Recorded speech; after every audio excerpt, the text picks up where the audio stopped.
தேவனுக்கு மகிமை உண்டாவதாக. அன்பான தேவனுடைய பிள்ளைகளே, மறுபடியும் இந்த டிவியின் மூலமாக உங்களை சந்திக்க கிருபை கொடுத்த ஆண்டவருக்கு நான் நன்றி சொல்கிறேன். தேவனுக்கு மகிமை. இப்பொழுதும் நாம் கருத்துட்டு வந்த வார்த்தையை தியானிக்கிறதுக்கு முன்னால் ஒரு ஜெபம் பண்ணுவோம். அன்பு ஆண்டவரே, உங்களுக்கு நன்றியப்பா, சோதரம் கிதாவே துதிக்கிறமையா, நம்முடைய திருவசனத்தை தியானிக்கும்படியாக, நீர் இந்த வார்த்தையை சொல்லும்படியாக சமூகத்தில் கடந்து வந்திருக்கிறோம். ஆண்டவரே, நாவிலிருந்து பேசும் கிதாவே, கேட்கிறவர்களுக்கு உப்பால் சாரமேற்றப்பட்ட வார்த்தைகளாக இருக்கும்படியாக செய்யும். கிதாவே, திருவசனத்தை கேட்கிறவர்களாக மட்டுமல்ல, அதன்படி செய்கிறவர்களாகவும் இருங்கள் என்ற பிரகாரம் செய்தி கேட்கின்றவர்கள் ஆதிவனே அவைகளை கைக்கொள்ள உதவி செய்யும். ஆசீர்வதியும். உடைய நாம் மகிமைப்படட்டும். கிதாவையே துதிக்கிறோம். கிதாவுடைய திருவசனங்கள், உடைய சத்தியம், உடைய வழி மறைக்கப்படுகிற காலங்களாக இருக்கிறது சுவாமி. ஆனாலும் கிருதாவை வெளிப்படுத்தும்படியாக இந்த கடைசி காலத்தில் உங்களுடைய சரீரமான சபை எழுப்பியிருக்கிறீர். அங்கிருந்து வேதமும் கிருதாவே கர்த்தருடைய சத்தியம் வெளிப்படும் என்று எழுதியிருக்கிறது. பிரகாரம் செய்யும். உடைய நாமத்தை மகிமைப்படுத்தும். ஆசீர்வதியும். இயேசுவின் நாமத்தில் ஜெபிக்கிறோம் பிதாவே. தேவனுடைய பிள்ளைகளே, இன்று நமக்கு தேவன் தருகின்ற வார்த்தைகள் என்னவென்றால், உலகத்தில் வாழுகின்ற மனிதர்களுக்கு ஆண்டவர் இரு வழிகளை அவர்களுக்கு முன்பாக வைக்கிறார். ஆனபடினால மனிதன் அதை தெரிந்து கொள்ள வேண்டும். ஏனென்றால் உலகத்தில் படைத்த மற்ற ஜீவன்களை, மிருகங்களை விட மனிதனுக்கு ஒரு அறிவு கூட கொடுத்திருக்கிறார். அது பகுத்தறிவு. ஆனபடினால நல்லது கெட்டது அறியக்கூடிய அறிவை அவனுக்கு தந்திருக்கின்றபடியினால் அவைகளை பயன்படுத்தி நல்வழியை தெரிந்து கொள்ள வேண்டும். தேவனுக்கு மகிமை உண்டாவதாக. ஆனபடினால தெரியாதென்று சொல்வதற்கில்லை, எல்லா மனிதர்களுக்கும் முன்பாக. நான் பொதுவாக கிறிஸ்தவர்களை மட்டும் சொல்லவில்லை, எல்லாருக்கும் முன்னால். கிறிஸ்தவர்களும் இந்த ஜீவ வழியில் நடக்கிறவர்களுக்கு தான் இந்த வார்த்தை பொருந்தும். ஆனபடினால் எல்லோருக்கும் இந்த வார்த்தை. ஆனபடினாலே இங்கே எரேமியா பக்தன் சொல்லும்போது 21ஆம் அதிகாரம் 8வது வாக்கியத்தில் அவர் இப்படி இந்த 2 வழியையும் இங்கே சொல்கிறார். வாசிக்கலாம். பின்னையும் அவர் இந்த ஜனங்களை நோக்கி, இதோ நான் உங்கள் முன்னே ஜீவ வழியையும் மரண வழியும் வைக்கிறேன் என்று கர்த்தர் சொல்லுகிறார். கர்த்தர் சொல்கின்றார், ஜீவ வழியையும் மரண வழியும் வைக்கிறேன். எந்த வழியாக செல்லுவீர்களோ அது முடிவு அங்கே போய் சேரும். ஆனால் மரண வழியிலே சென்றால் அது மரணத்தை சந்திக்க வைக்கும். ஜீவ வழியிலே சென்றால் அது மகிழ்ச்சிகரமான அந்த இடத்தை சந்திக்க வைக்கும். ஆனபடினால வழியை தெரிந்து கொள்ள வேண்டியது நம்முடைய கடமை என்பதை உங்களுக்கு சொல்லிக்கொள்ள விரும்புகின்றேன். அதே எரேமியா 6ஆம் அதிகாரம் 16வது வாக்கியத்தில் அவர் சொல்லும்போது அங்கே என்ன சொல்லுகிறார் பாருங்க. அதாவது இப்படி நீங்கள் போய்கொண்டிருக்கிற வழியிலே நின்று, அதாவது பூர்வ வழிதானா இது, ஆதியிலே தேவன் நியமித்த வழிதானா, பூர்வத்திலிருந்த பரிசுத்தவான்கள் நடந்த வழிதானா என்கிறதை ஒருமுறை சிந்தித்து அதை கேட்டு அதை தெரிந்தவர்களிடத்தில் விசாரித்து அப்படி செய்யுங்க. அப்பொழுது உங்களுக்கு இளைப்பாறுதல். வாசிக்கலாம். வழியிலே நின்று பூர்வ பாதைகள் எவை என்று கேட்டு விசாரிக்கணும். பூர்வ வழி எதென்று விசாரிக்கணும். நான் போகிற பாதை சரிதானா, சரிதான், நான் போகிறது சரிதானு எண்ணக்கூடாது. அதாவது வழியில் நிற்கணும். நின்று இந்த வழி பூர்வீக வழிதானா, தேவன் சொன்ன வழிதானா என்கிறதை கவனித்து அதில் நடக்க வேண்டும். வழிகளில் நின்று பூர்வ பாதை எது கேட்டு விசாரித்து நல்ல வழி எங்கே என்று பார்த்து அதிலே நடவுங்கள், அப்பொழுது உங்கள் ஆத்துமாவுக்கு இளைப்பாறுதல் கிடைக்கும் என்று கர்த்தர் சொல்லுகிறார். தேவனுக்கு மகிமை உண்டாவதாக. அதாவது என்ன செய்யணும்? இப்போ இயேசு ஆராதிக்கிறவர்களுக்கும் சமாதானம் இல்லை, வாழ்க்கையில் நிம்மதி இல்லை, வாழ்க்கையில் ஆரோக்கியம் இல்லை, நம்பிக்கை உள்ள வாழ்க்கையும் இல்லை. தினமும் ஒரே கலக்கமும் போராட்டமாக இருக்கிறது. ஆனபடினால அதாவது தேவன் காண்பித்த பூர்வீக வழியிலே, நம்முடைய முற்பிதாக்கள் சென்ற வழியிலே, தேவனுடைய அப்போஸ்தலர்களை கொண்டு காண்பித்த அந்த வழியிலே நடக்கும்போது அவர்களுக்கு என்ன இளைப்பாறுதல் கிடைக்கும் என்று கர்த்தர் சொல்லுகிறார். தேவனுக்கு ஸ்தோத்திரம் உண்டாவது. மனிதன் சொல்லவில்லை, கர்த்தர் சொல்லுகிறார். ஆனபடினால் இந்த சத்தத்தை கேட்கின்ற அன்பானவர்களே, நம் ஆண்டவரை ஆராதித்தாலும் நம்முடைய வழி, நம்முடைய ஜீவியம் அதாவது எப்படி இருக்கிறது என்பதை நாம் அறிய வேண்டும். அதாவது இந்த வழியில் தான் போகிற 2 வழியும் இருக்கிறது. இதில் போகிற வழி சரிதானா என்பதை அதாவது கேட்டு அவர்களை விசாரித்து அவளை தெரிந்து கொண்டு அந்த பாதையில் நடக்கணும். அந்த பாதையில் நடக்காமல் போய்கொண்டு போவதால் திரும்பி வந்து அந்த பாதையை கண்டுபிடிக்க வேண்டும், கேட்டு அறிந்து கொள்ள வேண்டும் என்று இறைவசனம் சொல்லுகின்றபடினால ஆண்டவரை நான் சோதரிகிறேன். தேவனுக்கு மகிமை உண்டாவதாக. மரணம் என்பது பாருங்க, இந்த வசனத்தை நாம் கேட்கும்போது அதாவது பரிசுத்தவான்கள் தான் மறிச்சுக்கிட்டே இருக்கிறாங்க. அதில் இருந்த பரிசுத்தவான்கள் யாரும் உயிரோடு இல்லை. அப்படி என்றால் அது என்ன மரணம் என்ற ஒரு கேள்வி மனிதனுக்கு உண்டு. அப்படி என்றால் அந்த நித்திய ஜீவபாதையில் நடந்தால் மரணம் இல்லையா, ஏன் மறிக்கிறார்கள் என்று கேட்கலாம். மரணம் என்பது எதுவென்றால் அதாவது உள்ளே நமக்குள்ளே ஒரு மனிதன் இருக்கிறான். அந்த மனிதனுக்கு மரணம் கிடையாது. அதாவது அவன் வாழப்போகிறான். ஒன்று நித்திய ஜீவன், இன்று ஒன்று நித்திய நரகம் என்று அது நரகத்துக்கு மரணம் என்று பெயரிடப்பட்டிருக்கிறது என்று நாம் காணுகின்றோம். தேவனுக்கு மகிமை உண்டாவதாக. இந்த வழிகளை கர்த்தர் எங்கே ஏதேன் தோட்டத்திலேயே முதலாவது வைத்திருந்தார். அதாவது மனிதனுக்கு வேண்டிய சகலவிதமான நன்மைகளையும் செய்து வைத்துவிட்டு மனிதனை அழைத்து கொண்டு போய் அங்கே வைத்தார். வைக்கும்போது அவனுக்கு 2 வழிகளை காண்பித்தார். இந்த மரத்தில், இந்த தோட்டத்தில் உள்ள விருட்சங்கள் எல்லாவற்றையும் நீங்கள் அனுபவித்துக் கொள்ளலாம், ஒன்றை நீங்கள் செய்யக்கூடாது. இந்த மரத்தின் கனியை நீங்கள் புசிக்கக்கூடாது, புசித்தால் சாவீர்கள், மரணம் சந்திக்கும் என்று சொல்லியிருந்தார். ஆனபடினால் கர்த்தர் ஆதாமுக்கிட்ட கட்டளை, நீ இந்த கட்டளை மீறினால் நீ செத்து போவாய், நீ மரணமடைவாய் என்று சொன்னார் என்று நாம் காணுகிறோம். இப்போ வாசிக்கலாம். ஆதியாகமம் 2ஆம் அதிகாரம் வசனம் 16, 17 நாம் வாசிக்க கேட்போம். தேவனாகிய கர்த்தர் மனுஷனை நோக்கி, நீ தோட்டத்தில் உள்ள சகல விருட்சத்தின் கனியையும் புசிக்கலாம், ஆனாலும் நன்மை தீமை அறியத்தக்க விருட்சத்தின் கனியை புசிக்க வேண்டாம், அதை நீ புசிக்கும் நாளில் சாகவே சாவா என்று கட்டளையிட்டார். 2 வழி அங்கே காண்பித்து விட்டார். இந்த வழியில் சென்றால் உனக்கு பாதுகாப்பு, உனக்கு ஜீவன், நித்திய ஜீவன், அதற்கு ஆரோக்கியம், மகிழ்ச்சி. இந்த வழியை நீ செய்தால், நான் சொன்ன வார்த்தையை நீ மீறிவிட்டால் நீ சாகவே சாவாய் என்று ஆண்டவர் சொன்னார் என்று நாம் காணுகின்றோம். அப்படி என்றால் ஆதாம் உடனே சென்றாரா? சாத்தான் ஏமாற்றி விட்டான். எப்பவே அவனுடைய ஜோலி என்ன என்றால் தேவன் சொன்னதை மாற்றி சொல்லுவது. இல்லை, அப்படி கிடையாது, இப்படித்தான் செய்யணும், அது சரியில்லை என்று சொல்லித்தான் இவ்வளவு மக்களையும் சத்தியத்துக்கு மாறாக வழிநடத்தி கொண்டு இருக்கிறான் என்று நாம் காணுகின்றோம். ஆனால் அவர்கள் இன்று நாம் போகிற பாதை எந்த பாதை? அதாவது இந்த முடிவு எங்கே கொண்டு விடும்? என்னுடைய கண்ணை மூடும்போது, மரணம் வரும்போது நாம் நித்திய ஜீவனுக்குள் போவோமா என்கிறதை அறியக்கூடாத அளவுக்கு கண்மயக்கத்தை கொடுத்து இன்று கிறிஸ்தவ சமுதாயத்தையும் அதாவது ஒரு போர்வைக்குள்ளே கூண்டுக்குள்ளே அடைத்து வைத்த மாதிரி சாத்தான் வைத்திருக்கிறான்.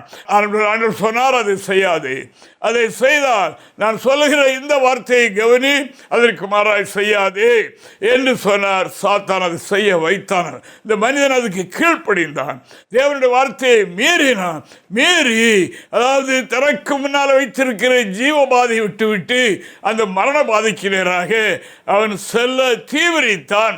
ஆனபடியினால் அதாவது மரணம் ஏற்பட்டது. இந்த ஆதாம் அதாவது தேவனுடைய வார்த்தையை மீறி அந்த விலக்கப்பட்ட கனியை புசித்தான் அல்லவா? அவர் எப்போ செத்தார்? வாசிங்க பாப்போம். அதாவது அதே ஆதியாகமம் 5ஆம் அதிகாரம் 5வது வசனத்தில் அவர் மேற்கொண்டு 930 வருஷம் வாழ்ந்தார் என்று எழுதியிருக்கிறது. வாசிக்கலாம். ஆதாம் உயிரோடு இருந்த நாளெல்லாம் 930 வருஷம் அவன் மரித்தான். தேவனுக்கு மகிமை. அவனுக்கு கொடுக்கப்பட்ட வாக்குத்தத்தம் என்ன? இந்த கனியை புசித்தால் சாவா என்று கர்த்தர் சொன்னார். தேவனுக்கு மகிமை உண்டாவதாக. அது என்ன சாவு? அதுதான் நித்திய ஜீவ பாதை விட்டு விலகி நரகத்துக்கு கொண்டு போகிற ஒரு வாழ்க்கை என்று நாம் காணுகின்றோம். ஆனபடினால் இந்த சரீர மரணத்தை சொல்லவில்லை. பாவிகளும் 100 வருடம் வாழ்ந்தாலும் என்ன, அதனால் என்ன பிரயோஜனம்? அது போகிறது எங்கே என்பதுதான். நான் இப்படி போய்கொண்டிருக்கிற பாதைதான் என்ன என்பதை மனிதன் சரியாக அறிந்து கொள்ள வேண்டும் என்று இறைவாக்கு சொல்லுகிறதற்காக ஆண்டவருக்கு நான் நன்றி செலுத்துகிறேன். தேவனுக்கு மகிமை. ஜீவபாதையில் போகிறவர்கள், அதாவது போகிறவர்களுக்கு, அதாவது நாம் ஜீவபாதையில் தான் போகின்றோம் என்பது அவர்களுக்கு தெரியும். என்றால் அவர்களது பழைய வாழ்க்கையை முழுதும் விட்டுவிடுவார்கள். இந்த பழைய ஜீவியத்தை மாற்றிக்கொள்வார்கள். மற்றபடி இந்த மரண பாதையில் செல்கிறார்கள் அல்லவா, அவர்கள் எப்படி இருப்பார்கள் என்று வெளிப்படுத்தின விசேஷம் 21ஆம் அதிகாரம் 8வது வாக்கியத்தை வாசிக்கும் போது அந்த மரணம் என்ன மரணம், அதனுடைய ஆக்கினை தீர்ப்பு என்ன என்று இந்த வசனத்தில் நாம் பார்க்கிறோம். வாசிக்கலாம். பயப்படுகிறவர்களும் அவிசுவாசிகளும் அருவருப்பானவர்களும் கொலைபாதகரும் விபச்சாரக்காரரும் சூனியக்காரரும் விக்கிரகாராதனைக்காரரும் பொய்யர் அனைவரும் 2ஆம் மரணமாகிய அக்னியும் கந்தகமும் எரிகிற கடலிலே பங்கடைவார்கள். இப்படிப்பட்டவர்களுக்கு, இப்படிப்பட்ட துர்க்கிரியைகளை செய்து கொண்டு பாதையில் நடந்து கொண்டிருக்கிறவர்களுக்கு என்ன, அதாவது 2ஆம் மரணம் என்று ஒரு மரணம் இருக்கிறது. இந்த சரீரத்தை விட்டு பிரிவது ஒரு மரணம். இந்த மரணத்தை அது முக்கியப்படுத்தவில்லை. அதாவது மனிதன் இந்த பூமியில் தேவனுடைய சொல்லை கேட்டு அவருடைய வார்த்தையின்படி நடக்கிறான் அல்லவா, அவன் அந்த ஜீவபாதையை தெரிந்து கொள்கிறான். அந்த ஜீவபாதையில் அவன் நடக்கிறான். இந்த மரண வழியில் நடக்கிற மனிதனை பற்றி நான் வாசித்த ஒரு பட்டியல். இவ்வளவு பாவமும் வைத்துக் கொண்டு அவன் நடக்கிறான். அவன் எந்த வழியில் நடக்கிறான்? மரண வழியில் நடக்கிறான். தேவனுக்கு மகிமை. அன்பானவர்களே, எந்த கடவுளை கும்பிடுகிறீர்களோ, இயேசுவை கும்பிடுகிறீர்களோ, இந்த வேத வாக்கியத்தை கவனியுங்கள். தேவனுக்கு மகிமை உண்டாவதாக. கர்த்தராகிய இயேசு கிறிஸ்துவை ஆராதிக்கிற மக்களே, பக்தி இருக்கிறதா? ஆலய வழிபாடு உண்டா? போதாது. இந்த துர்க்கிரியைகள் யாரிடத்தில் இருக்கின்றதோ அவர்கள் எந்த பாதையில் நடக்கிறார்கள்? மரண பாதையில் நடக்கிறார்கள். தேவனுக்கு மகிமை உண்டாவதாக. ஆனபடினால இதிலிருந்து ஒரு மனிதன் விடுதலையாவது ஆண்டவராகிய இயேசு கிறிஸ்துவனுடைய அந்த வல்லமை உள்ள இரத்தத்தினால, அவருடைய மரணத்தின் அந்த தியாகத்தின் மூலமாக, அவர் சொல்லுகிற வார்த்தைகளை கை கொள்ளுகிறதின் மூலமாக ஒரு மனிதன் நித்திய ஜீவபாதையிலே நடக்கிறான். ஆனபடினால் ஆண்டவருடைய வார்த்தை சொன்னது, நான் 2 வழியும் உனக்கு முன்பாக வைக்கிறேன். ஆனபடினால நீ எதை தேவை தெரிந்து கொள் என்று. ஆனபடினால அதாவது என்னுடைய வார்த்தையை மீறி நடக்கிறவர்கள் மரண பாதையிலே நடக்கிறார்கள். அது என்ன மரணம் என்று சொன்னால், முதல் மரணம் சரீரத்தை விட்டு பிரிந்து போகிறது. 2ஆம் மரணம் அவர்கள் நித்திய ஜீவனை இழந்து போகிறது. அதனுடைய எண்டு எங்கே போய் சேர்கிறது? மரணம். அது என்ன மரணம்? அது அக்கினி கடல். அக்கினி கடல். இதை ஒரு மனிதன் சரியாக அறிந்திருப்பானால் அவர் உடனே தன்னுடைய பாதையை மாற்றிக்கொள்வான், உடனே தன்னுடைய வாழ்க்கையை மாற்றிக்கொள்வான். அதாவது இந்த ஜீவபாதையில் நடக்க நமக்கு கிருபை தருவது யார் என்று தெரிந்து கொள்ள விரும்புவான். தெரிந்தவர்களிடத்திலே கேட்பான். அவர்களிடத்தில் போய் அந்த பூர்வ பாதை எது, அந்த இயேசு சுவாமி காண்பித்த வழி எது என்று கேட்டு அதை விசாரித்து அதில் நடப்பான். அப்படி நடக்கும்போது அவனுடைய ஆத்மாவுக்கு இளைப்பாறுதல் கிடைக்கும். தேவனுக்கு மகிமை. அப்படி இல்லாதபடி அவன் எந்த நிலையில் ஆராதித்தாலும், இயேசுவே ஆராதித்தாலும், அவனுடைய பழைய வாழ்க்கையிலிருந்து விடுதலை பெறாவிட்டால் மரணத்துக்கு நியமிக்கப்பட்டவனாக இருக்கிறான். அவனுடைய ஆன்மா மரித்ததாக இருக்கிறது.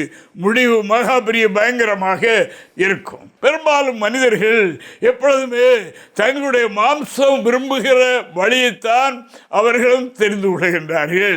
அதனால் கைவீச நடக்கலாம், உலகத்தில் எல்லா கிரமத்தையும் செய்யலாம், எப்படியும் ஜீவிக்கலாம் என்று துணிகரமாக கிறிஸ்துவை ஆராதிக்கிற மக்களும் துணிகரம் கொண்டு அவருக்கு சேவை செய்கிறவர்களுக்கு கூட அப்படி ஆகி கொண்டிருக்கிற காலமாக இது இருக்கிறபடினால், அப்படி இல்லாதபடி நமக்கு செமையாய் தோன்றுகிற அந்த பாதையில் நடக்காமல் தேவனுக்கு செமையாய் தோன்றுகின்ற, தேவன் கட்டளையிட்டிருக்கின்ற அந்த வழியில் நாம் நடக்கும்போது அந்த நித்திய பாதை நம்மை கொண்டு போய் அங்கே நம்ம ஆண்டவராகி தேவனிடத்தில் அந்த மகிமை பொருந்திய இடத்தில் கொண்டு விடும் என்பதை நான் உங்களுக்கு சொல்கிறேன். இப்பொழுது இவைகளை தியானம் பண்ணி நாம் கண்டுபிடிப்போம் எந்த பாதையில் நாம் நடக்கிறோம். 2 பாதையும் நமக்கு முன்பாக வைக்கப்பட்டிருக்கிறது. பாருங்கள், நீதிமொழிகள் 16ஆம் அதிகாரம் 25வது வாக்கியத்தில் நான் வாசிக்கும் போது, அதாவது மனிதனுக்கு எப்பொழுதுமே அதாவது ஃப்ரீயாக இருக்கணும், லகுவாக இருக்கணும், அதாவது மாம்சம் விரும்புகிறபடி மாம்சத்தை திருப்திப்படுத்தணும் என்கிற வழியைத்தான் அவன் தெரிந்து கொள்கிறான். ஆனால் அவனுடைய முடிவு என்ன? வாசிக்கலாம். மனுஷனுக்கு செம்மையாய் தோன்றுகிற வழி உண்டு, அதன் முடிவோ மரண வழிகள். தேவனுக்கு மகிமை, மனிதனுக்கு செம்மை அல்லாத வழிதான் இந்த நித்திய பாதை. இல்லையா? தேவனுக்கு மகிமை உண்டாவதாக. மற்றபடி மனிதனுக்கு செம்மையாய் தோன்றுகிற வழி அதாவது மரண வழி. அந்த வழியினுடைய முடிவு என்ன? 2ஆம் மரணம். 2ஆம் மரணமாகிய அக்கினியும் கடலும் எரிகிற அந்த மகாபிரிய பயங்கரமான கொடுமைக்குள்ளே கொண்டவனை விட்டுவிடும் என்று சத்தியவேதம் சொல்கின்றபடினால ஆண்டவரை நான் சோதரிக்கிறேன். தேவனுடைய பரிசுத்த நாமம் மகிமைப்படுவதாக. அருமையான தேவனுடைய பிள்ளைகளை, சத்துரு இவைகளிலே கவனமாயிருந்து தேவனுடைய பிள்ளைகள் இந்த ஜீவபாதையில் நடக்கிறவர்களையும் திசை திருப்ப அவன் பிரயாசப்படுகிற காலமாக இது இருக்கிறது. தேவனுக்கு மகிமை. அன்று ஏவாளிடத்தில் அதாவது புரட்டி பேசின அந்த பிசாசு இன்றைக்கும் மனிதர்களுக்குள்ளே புகுந்து அந்த வேலையை செய்கிறான் என்பதை நான் உங்களுக்கு கண்டிப்பாக சொல்லிக் கொள்கிறேன். நீங்கள் இதை கவனிக்க வேண்டும், கவனியுங்கள். அப்படினாலே நீங்கள் எங்கே உங்களுக்கு ஆலோசனை தருகிறவர்கள் எப்படி இருக்கின்றார்கள், எங்கே நீங்கள் அதாவது ஐக்கியம் வைத்திருக்கிறீர்கள், சொல்லப்படுகிற ஆலோசனை வேதத்தின்படிதானா, சொல்லப்படுகிற வார்த்தை இந்த நித்திய பாதையில் நடத்துகிறது தானா, எப்படி இருக்கிறது என்கிறதை நாம் கவனிக்க வேண்டும் என்று இறைவாக்கு சொல்லுகின்றது. நாகூம் எழுதின நாகூமின் புஸ்தகம் 2ஆம் அதிகாரம் 1வது வாக்கியத்தை இங்கே நான் வாசிக்கும் போது, அதாவது இந்த நாளில் சாத்தான் என்ன பண்ணுகிறான், அதாவது இந்த ஜீவபாதையில் நடக்கிறவர்களை சுதறடிக்க, அவர்களை தேவனுடைய வழி விட்டு அதாவது வேறு பக்கம் திருப்ப, அவர்களை மரண வழிக்குள்ளே கொண்டு போவதற்காக அவன் பிரயாசப்படுகிறான். ஆனபடினால் நீ செய்ய வேண்டிய காரியம் என்ன என்று இந்த வாக்கியம் சொல்லுகிறது. தீர்க்கன் சொல்லுகிறார், வாசிக்கலாம். சிதறடிக்கிறவன் முகத்துக்கு முன்பாக வருகிறான். சிதறடிக்கிறவன் எங்கே சிதறடிப்பு? இந்த ஜீவபாதையில் நடக்கிறவனை சிதறடிக்க, அந்த பாதையை விட்டு பிரிக்க, எதையாவது ஒன்றை காட்டி, எதையாவது யோசனை சோர்வடை செய்து விலகினப்படுத்தி பலவிதமாக எண்ண வைத்து அவனை சிதறடித்து அவனை வழியை திசை திருப்ப பிரயாசப்படுகிறான். சிதறடிக்கிறவன் முகத்துக்கு முன்பாக வருகிறான். அரணை காத்துக்கொள், அரணை காத்துக்கொள், வழியை காவல் பண்ணு, வழியை காவல் பண்ணு, அறையை கட்டியாய் கட்டிக்கொள், அறையை கட்டியாய் கட்டிக்கொள், உன் பலனை மிகவும் சிறப்படுத்து. தேவனுக்கு மகிமை. கவனமாக இருக்க வேண்டும். லேலுயா, தேவனுக்கு ஸ்தோத்திரம். 4 காரியங்கள் இதில் நான் படித்தோம். அதில் ஒன்று வழியை காவல் பண்ணு, வழியை காவல் பண்ணு. இந்த வழியை விட்டு விடாது, ஜீவபாதையை விட்டு விடாது. உன்னுடைய பலனை ஸ்திரப்படுத்தி அறையை சத்தியத்தினால, சத்தியம் என்னும் கச்சையினால அறையை உறுதியாய் கட்டிக்கொள். அது அவுந்தினா ரட்சிப்பு பேரும் வஸ்திரம் உரிந்து போய்விடும். ஆனபடினால் அந்த பிரகாரம் செய். ஆனபடினால் அதாவது சீரடிக்கிறவன் முகத்துக்கு முன்பாக வருகிறான். தேவனுக்கு மகிமை. அரணை காத்துக்கொள், அரணை காத்துக்கொள், சபை ஐக்கியத்தை காத்துக்கொள், விட்டுவிடாது. அதாவது கொஞ்ச நாள் உனக்கு சபை ஐக்கியத்தை விட்டுவிட்ட நாட்களில் அது உனக்கு ஒரு பெருமகிழ்ச்சி போல இருக்கலாம், ஒரு விடுதலையானது போல் இருக்கலாம். எவ்வளவு பாருங்கள், எவ்வளவு ஃப்ரீயாக இருக்குது. பாவரிக்கை இல்லை, அதாவது முழுவதும் ஜெபம் இல்லை, உபவாச ஜெபம் இல்லை, வேலை ஒன்றும் இல்லை. இவ்வளவு கைவீசி நடக்கலாமே, இதுவரைக்கும் இப்படி இல்லை. என்று இது சாத்தானுடைய வேலை என்பதை இப்பொழுது நீங்கள் அறிந்து கொள்ளுங்கள். தேவனுக்கு மகிமை. அரணை காத்துக்கொள். அல்லேலூயா. அப்படினாலே தேவன் தம்முடைய திருச்சபைக்கு அது சுற்றிலும் பெரிதும் உயரமான அரணை மதிலை வைத்திருக்கின்றார். அதற்கு அதாவது கதவுகள் தாழ்பாள்கள் உண்டு. அதற்கு ஜாமம் கலக்கிறவர்கள் உண்டு. அவைகளை முன்னமே தூரத்தில் வர எதிராளியை கண்டுபிடித்து சொல்லுகிற தேவதரிசனம் உடையவர்கள் உண்டு. அந்த அரணுக்குள்ளே இருந்து நீ வெளியே போய்விடாதே. தேவனுக்கு மகிமை. உன்னை காத்துக்கொள். இதுதான் ஜீவபாதை. அப்படினாலே மரண வழிக்குள் கொண்டு போவதற்காக முகத்துக்கு முன்பாக எதிராளி வருகிறான். சிதறடிப்பதற்காக, சிதறிப்போக செய்வதற்காக அப்படி வருகிறான். அப்படினால் கவனமாயிருந்து வழியை காவல் பண்ணு. அவருடைய வழியை மட்டும் கவனமாய் பார்த்துக்கொள் என்று இறைவசனம் சொல்கிறதற்காக ஆண்டவரை நான் சோதரிகிறேன். இன்று பெரும்பகுதி இடங்களிலே என்ன நடக்கிறது என்றால், பூர்வீக வழியை அழிக்கும் வேலை நடக்கிறது. பூர்வீக வழி இருக்கிறது அல்லவா, அதை அழித்து லகுவான நிலையில் மக்களை பிரியப்படுத்தி கூட்டத்தை சேர்த்து அதாவது பூமிக்குரிய ஆதாயத்தை தேடும் வேலை உலகத்தில் தீவிரப்பட்டு கொண்டு இருக்கிறது என்பதை நாம் கொஞ்சம் கவனிக்கிறோம். ஆவியிலே அறிகின்றோம். தேவனுக்கு ஸ்தோத்திரம் உண்டாவதாக. ஆனபடினால அதாவது இன்று நாம் எம்மை நடத்தப்படுகிற அந்த முறை, அந்த இடம் எப்படி என்கிறதை நீங்கள் கவனிக்கும்படியாக நான் இவைகளை உங்களுக்கு சொல்லுகிறேன். ஏசாயா 3ஆம் அதிகாரம் 12வது வாக்கியத்தை நாம் வாசிக்கலாம். பிள்ளைகள் என் ஜனங்களை ஒடுக்குகிறார்கள். பிள்ளைகள் என் ஜனங்களை ஒடுக்குகிறார்கள். இன்னைக்கு பிள்ளைகளாக இருக்கிறவர்கள், ஒரு அனுபவம் தெரியாதவர்கள், பூர்வீகத்தை பற்றி என்ன என்று அறியாதவர்கள், அவர்கள் ஜனங்களை ஒடுக்குகிறாங்க. இன்னைக்கு அப்படித்தான் ஆட்டம் பாட்டம் எங்கேயோ போய் என்னத்தை படுத்திட்டு தமிழ் நாட்டங்கள் ஆடுறாங்க இல்லையா, அங்கே தானே கூட்டம், அங்கே போய் மக்கள்லாம் கூடுறாங்க. ஜனங்களை அவர்கள் இந்த நாட்களில் ஒடுக்குறாங்க. அவர்களுக்கு தெய்வீக காரியங்கள் எதுவும் கிடையாது. பூர்வீக வழியை சிந்திக்க வைக்கிறது இல்லை.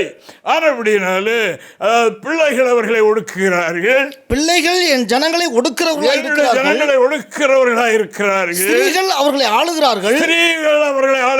இதை நான் ரொம்ப சொல்ல வேண்டியதில்லை. இன்றைக்கு அப்படிப்பட்ட சூழ்நிலைகள் ஆகிவிட்டது.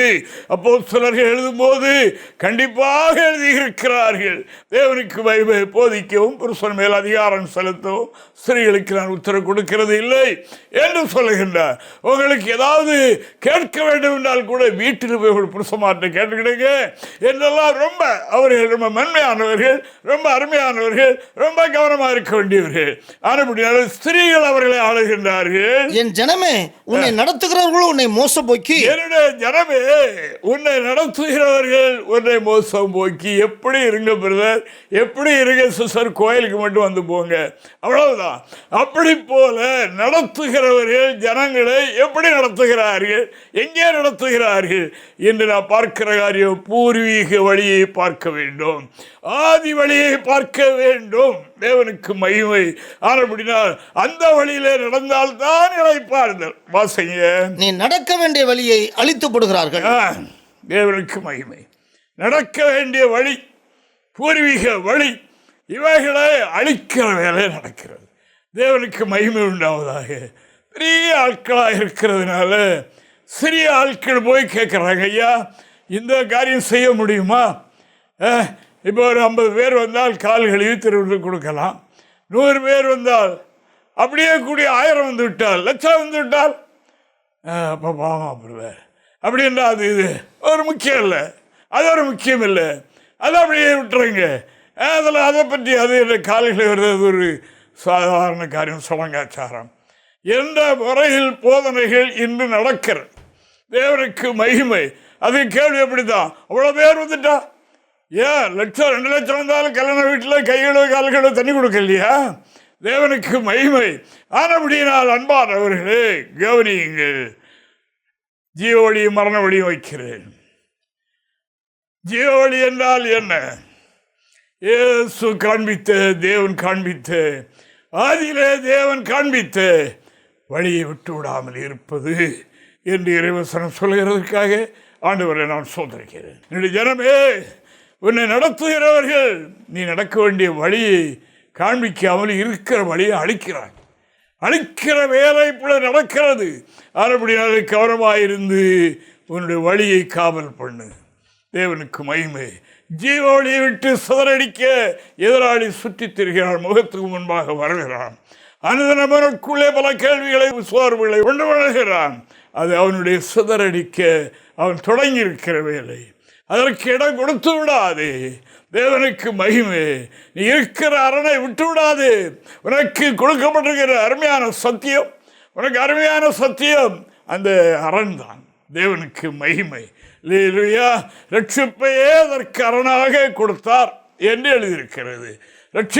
ரட்சிப்புக்குரிய உபதேசம், ரட்சிப்புக்குரிய வசனம் எங்கே இருக்கிறதோ அவர்கள் தான் அரணுக்குள் இருக்கிறார்கள். அந்த அரணை விட்டு விடாதே. தேவனுக்கு மகிமை. பிரதர் அந்த வசனம் சரியில்லை, அந்த உபதேசம் சரியில்லை, அது மனுஷங்கிட்ட சொல்கிறது அது சரியில்லை, இவள் கேட்க இன்பமாக இருக்கும். தேவனுக்கு மகிமை.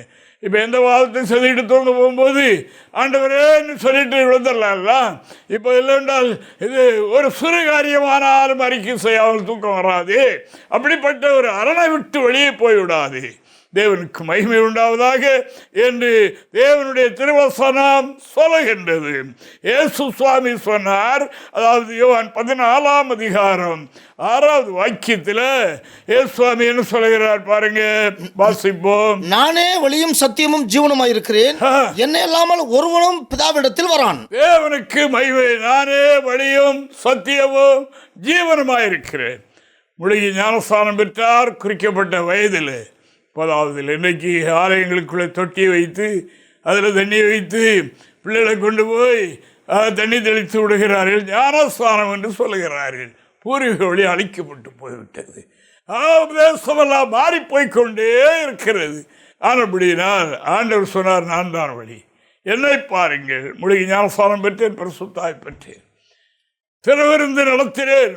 அதாவது இந்த பிரகாரம் நீங்கள் செய்யுங்கள், நான் செய்தது போல நீங்கள் செய்யுங்கள். அதான் பூர்வ வழி. தேவனுக்கு மகிமை உண்டாவதாக. அந்த வழியை அழிக்கிறார்கள். அந்த வேலை இன்று நடக்கிறது. அது எப்படினால் அன்பான தேவனுடைய பிள்ளைகளே, கர்த்தருடைய வார்த்தை, உனக்கு முன்பாக 2 வழியை வைக்கிறேன், நீ அவைகளை கவனித்து தெரிந்து கொள்.